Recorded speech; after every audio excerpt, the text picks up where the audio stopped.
Bismillah. Bismillah. Bismillah. Bismillah. Bismillah. Bismillah. Bismillah. Bismillah. Bismillah.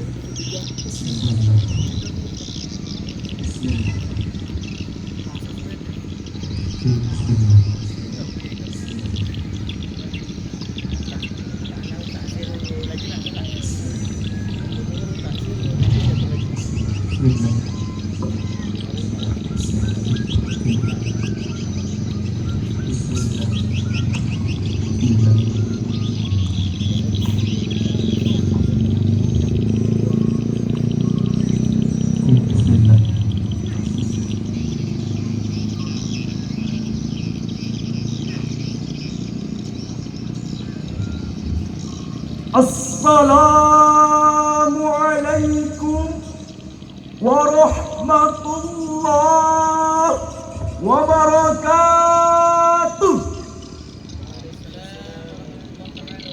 Alhamdulillah.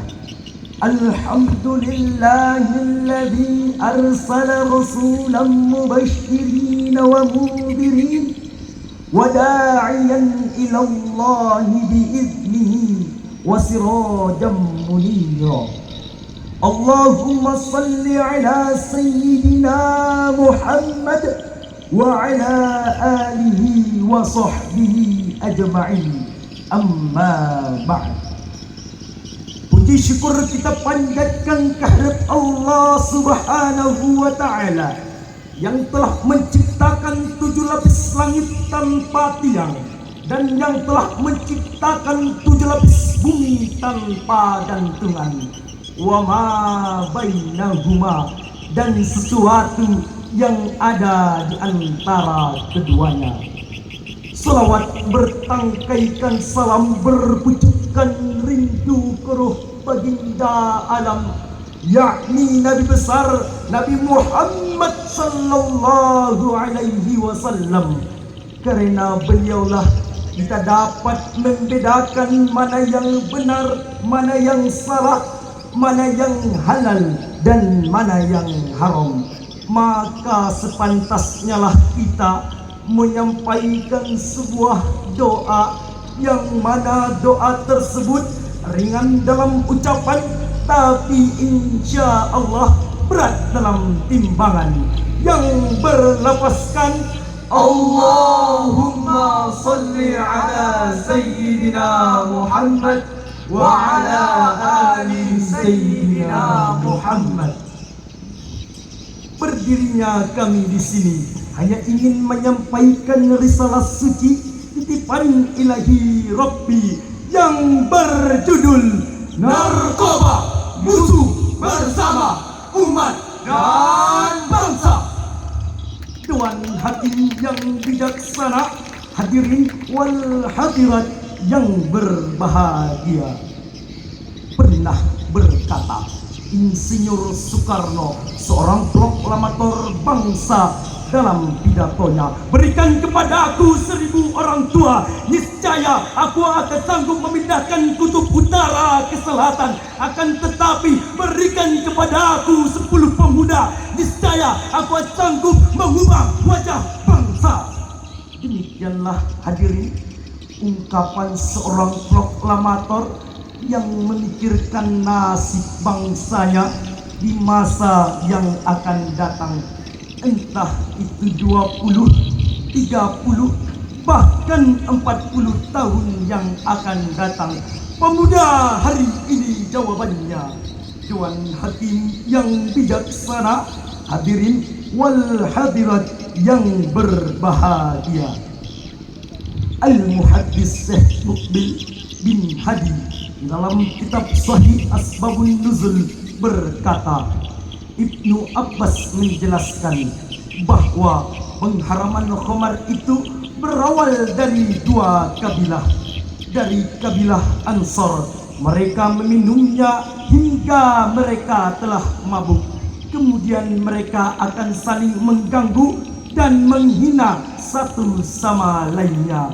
Karena itulah pertama kali Allah Subhanahu wa ta'ala menjelaskan tentang pengharaman khamar kepada kita semua sebagai hambanya. Kemudian tema yang akan kami uraikan pada kesempatan kali ini dengan rujukan Quran Surah Al-Ma'idah ayat 90 sebagai berikut. A'udzu billahi minasy syaithanir rajim.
والأنصاب والأزلام رجس من عمل الشيطان فاجتنبوه لعلكم تفلحون.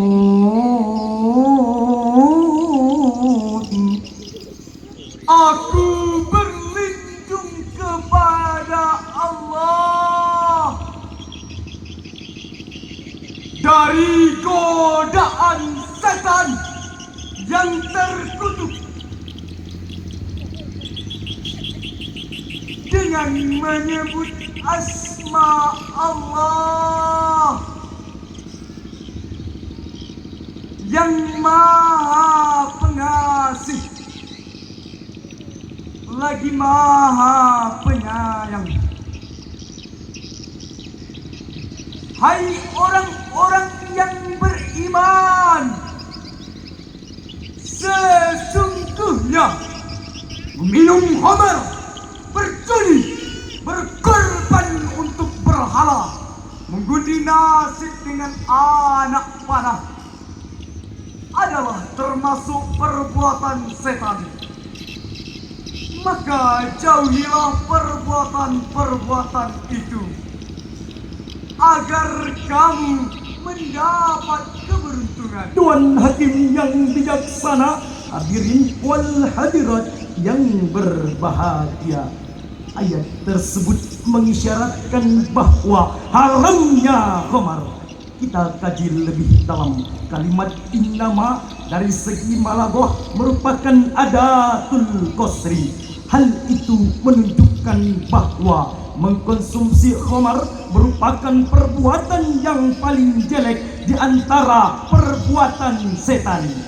Padahal kita sudah tahu bahwa perbuatan setan itu jelek. Oleh karena itu, mengkonsumsi khamar merupakan perbuatan yang paling jelek di antara perbuatan jeleknya setan. Dengan mengkonsumsi khamar, orang yang gendut kita menjadi kurus kerempeng, apalagi yang sudah ceking. Dengan mengkonsumsi khamar, akal dan pikiran kita bisa menjadi rusak. Maka para pemuda pecandu narkoba tidak lagi memiliki mental pelopor, akan tetapi memiliki mental pengekor. Kemana-mana maunya naik motor, padahal kerja cuma molor. Mental ini, hadirin, merupakan amal-amal jelek setan.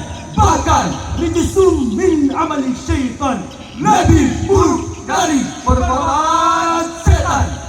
Oleh karena itu, Allah Subhanahu wa ta'ala melarang kita untuk melakukan perbuatan jelek itu. Lalu bagaimana jikalau kita mengkonsumsi dalam jumlah yang sedikit yang tidak dapat memabukkan? Jawabannya terdapat dalam sebuah hadis. Kullu muskirin khamar wa kullu muskirin haram. Setiap zat yang memabukkan itu khamar dan setiap zat yang memabukkan itu haram. Maka dapat disimpulkan bahwasanya khamar itu haram hukumnya. Dewan hakim yang bijaksana, hadirin wal hadirat yang berbahagia, penyalahgunaan narkoba sebenarnya bukan masalah baru lagi, namun akibatnya harus tetap kita waspadai. Bahkan ketika masa Rasulullah sallallahu alaihi wasallam, sebagaimana yang diriwayatkan oleh Imam Ahmad yang bersumber dari Abu Hurairah, bahwa ketika Rasulullah sallallahu alaihi wasallam pergi ke Madinah, beliau mendapati kaumnya yang suka minum khamar dan makan dari hasil judi.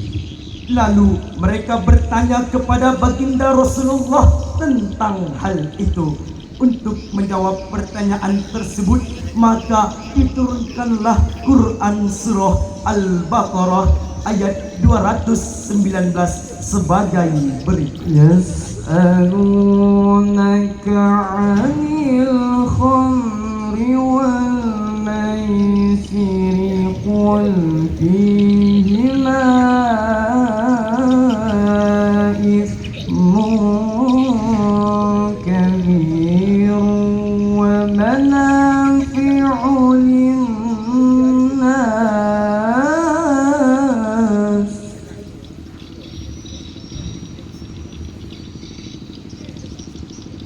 wa ithmuhuma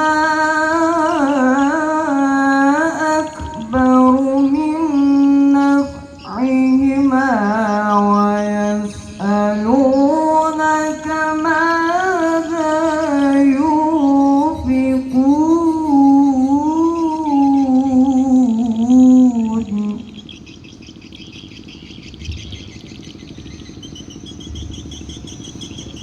wa ithmuhuma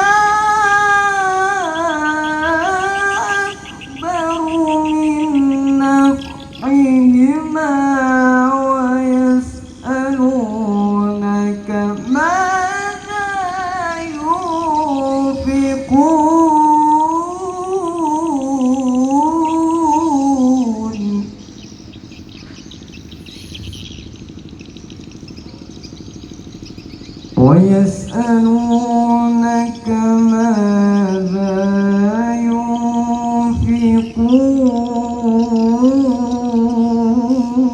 ينفقون قل العفو كذلك يبين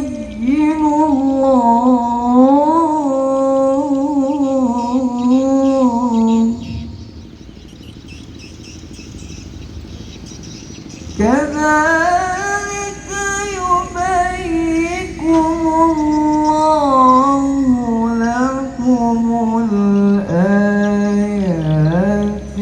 لعلكم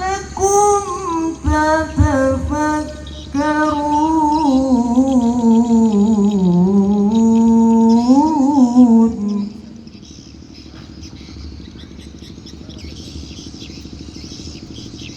كذلك يبينكم الله من آيات لعلكم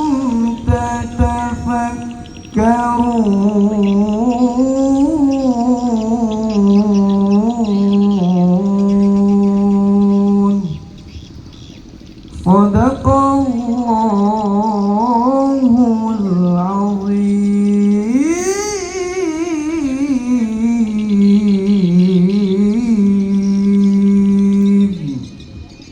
Mereka bertanya kepadamu Muhammad tentang khamar dan judi. Katakanlah, pada keduanya terdapat dosa besar dan beberapa manfaat bagi manusia. Tetapi dosanya lebih besar daripada manfaatnya. Dan mereka bertanya kepadamu tentang apa yang harus mereka infakkan. Katakanlah, kelebihan dari apa yang diperlukan. Demikianlah Allah menerangkan ayat-ayatnya kepadamu agar kamu berpikir. Maha benar Allah dengan segala firman-Nya. Tuan Hakim yang bijaksana, hadirin wal hadirat yang berbahagia.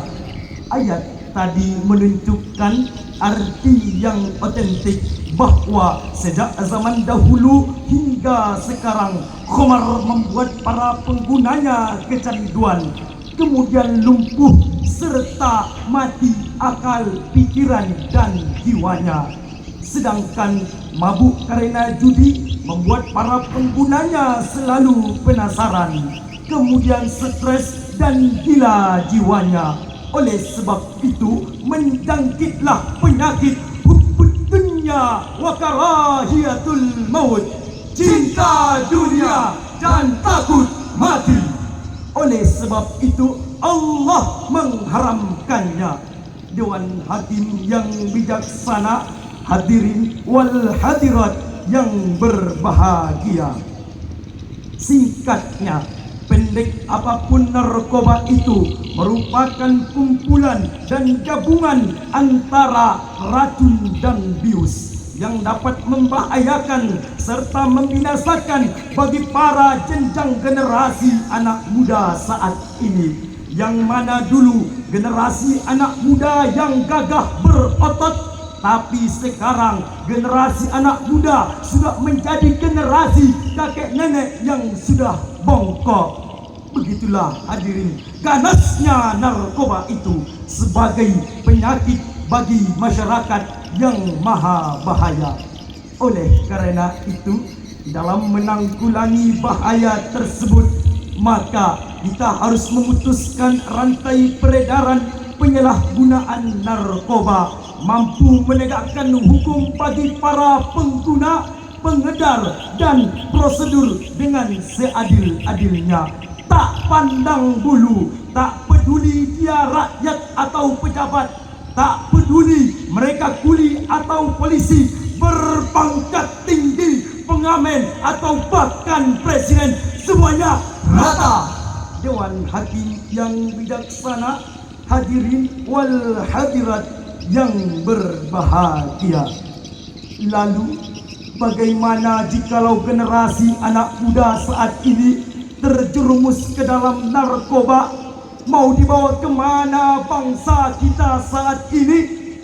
Padahal negeri tercinta ini sejak tahun 1908 ketika ke masa kebangkitan nasional menjelang detik-detik proklamasi dikumandangkan, para pemuda pendahulu kita berjuang mati-matian menjadi the grand old man, istilah Bung Karno, menjadi Tutsiber, bahkan the founding father, pendiri penegak yang mampu merebut kemerdekaan.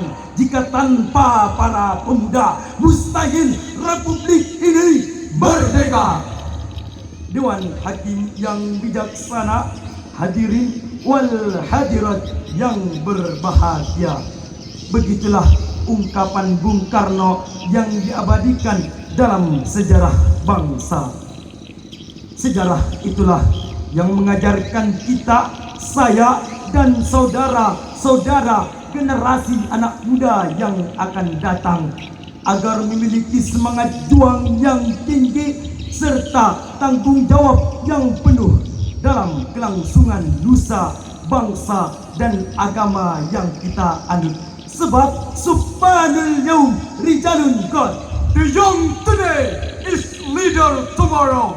Pemuda hari ini adalah pemimpin esok. esok hari. Dewan Hakim yang bijaksana, hadirin wal hadirat yang berbahagia. Dengan demikianlah mari kita bersama-sama membangun bangsa kita ini dengan cara meningkatkan ukhuwah basyariah, ukhuwah wataniyah, dan ukhuwah Islamiyah. Insya Allah negara kita akan menjadi negara yang baldatun thayyibatun wa rabbun ghafur. Oleh karena itu, mari kita bersama-sama bekerja sama dengan aparatur negara, pemerintah, masyarakat, serta kiat sebagai pelajar untuk memberantas narkoba di bumi Indonesia tercinta, khususnya di Rokan Hulu yang berlandaskan iman dan takwa. Demikianlah syar'il yang dapat kami sampaikan. Mudah-mudahan bermanfaat untuk kita semua. Akhirul kalam, wassalamu alaikum warahmatullahi wabarakatuh. Waalaikumsalam warahmatullahi wabarakatuh. Masya Allah. Inilah penampilan